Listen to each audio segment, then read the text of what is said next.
कर्म का फल और उसका दंड। एक गांव था। उस गांव में दो कुत्ते रहते थे। दोनों आपस में गहरे मित्र थे, साथ साथ रहते तथा सोते थे।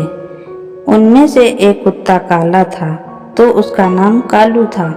दूसरा कुत्ता लाल था, अतः उसका नाम लालू था। एक दिन दोनों कुत्तों ने तीर्थ यात्रा करने की सोची, किंतु वे रास्ता नहीं जानते थे। दोनों ने निश्चय किया कि यात्रा आरंभ तो करें, रास्ता तो अपने आप निकल आएगा। एक दिन वह दोनों एक साथ तीर्थ यात्रा पर चल दिए।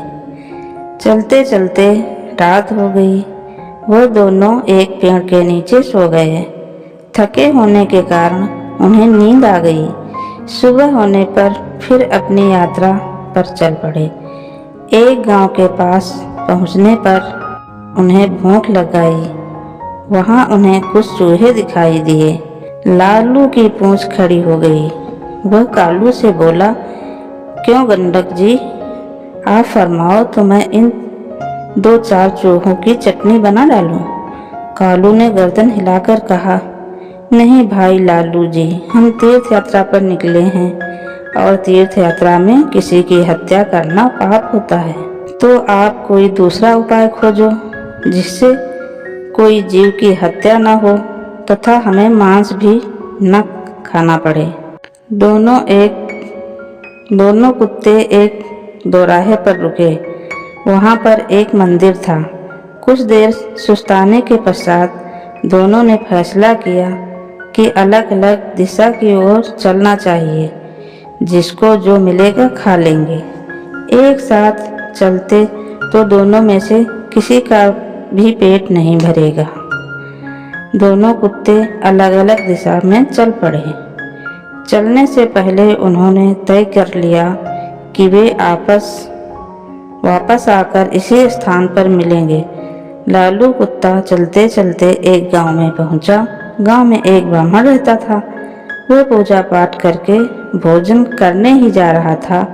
उसकी पत्नी ने उसके लिए थाल सजाकर रखा था। ब्राह्मण ने भोजन को भोग लगाया ही था कि लालू कुत्ते ने झट से उसकी थाली में मुंह डाल दिया तथा एक पूड़ी उठाकर भागा। ब्राह्मण ने हरे राम कहा तथा हाथ धोकर उठ गया। उसने अपनी पत्नी से कहा, बेचारे ये गंडक जी भूखे हैं, सो आप यह थाली इन्हें ही खिला दीजिए। ब्राह्मण की पत्नी गुस्से से बोली, आप यह क्या कह रहे हैं? इस गंडक जी को यह थाली आप ही कहिए ना। इसमें कितने चोखे पकवान हैं, खीर, पूड़ियाँ, 2 तरह की सब्जी, अचार, दही। ब्राह्मण दया भाव से बोला, तुम ठीक कहती हो, पर यह भी भूखे होंगे। आप तो यह थाली इन्हें ही दे दो। सोच लो कि इनके ही भाग्य में लिखी थी। इसके पश्चात ब्राह्मण ने लालू कुत्ते को खूब पेट भरकर भोजन कराया। लालू ने उसे खूब दुआएं दी। उधर कालू कुत्ता एक किसान के यहाँ पहुंचा।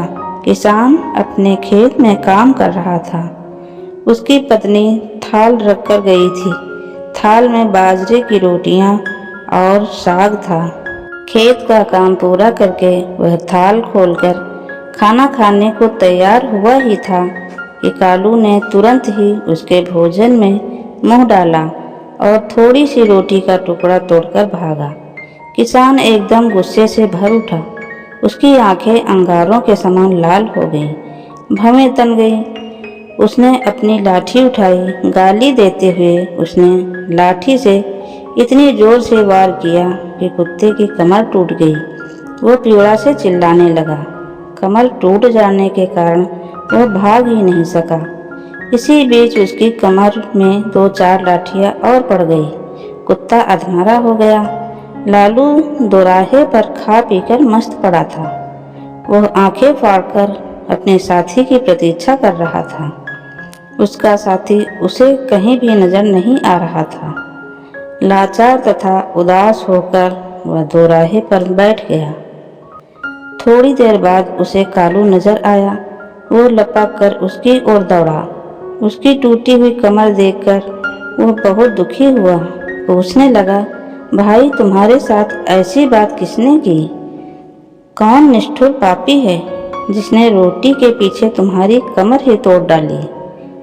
कालू की आंखें भर आई। उसने पीड़ा से कराहते हुए सारी कथा सुनाई। कथा सुनाकर वह क्रोध तथा दुख में डूब गया। मैं उसे अपना बदला जरूर लूँगा। उस किसान को बताऊंगा कि खुद की कमर किस प्रकार टूटती है।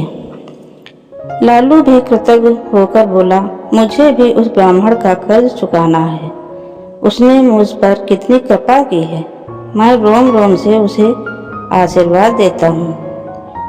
इसी प्रकार बातचीत करते हुए दोनों कुत्तों ने अंत में ये निश्चय किया कि उन्हें प्राण त्याग देनी चाहिए तथा प्राण त्यागने के पश्चात उनके घरों में जन्म लेना चाहिए। इत्तेफाक से न तो किसान के कोई पुत्र था और न ही ब्राह्मण के। दोनों कुत्तों ने मंदिर के आगे जाकर अपने प्राण त्याग दिए। कालू ने किसान के घर जन्म लिया।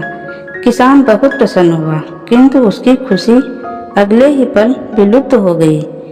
घर में इस पुत्र के पैदा होते ही उसका बैल मर गया। पत्नी अस्वस्थ रहने लगी।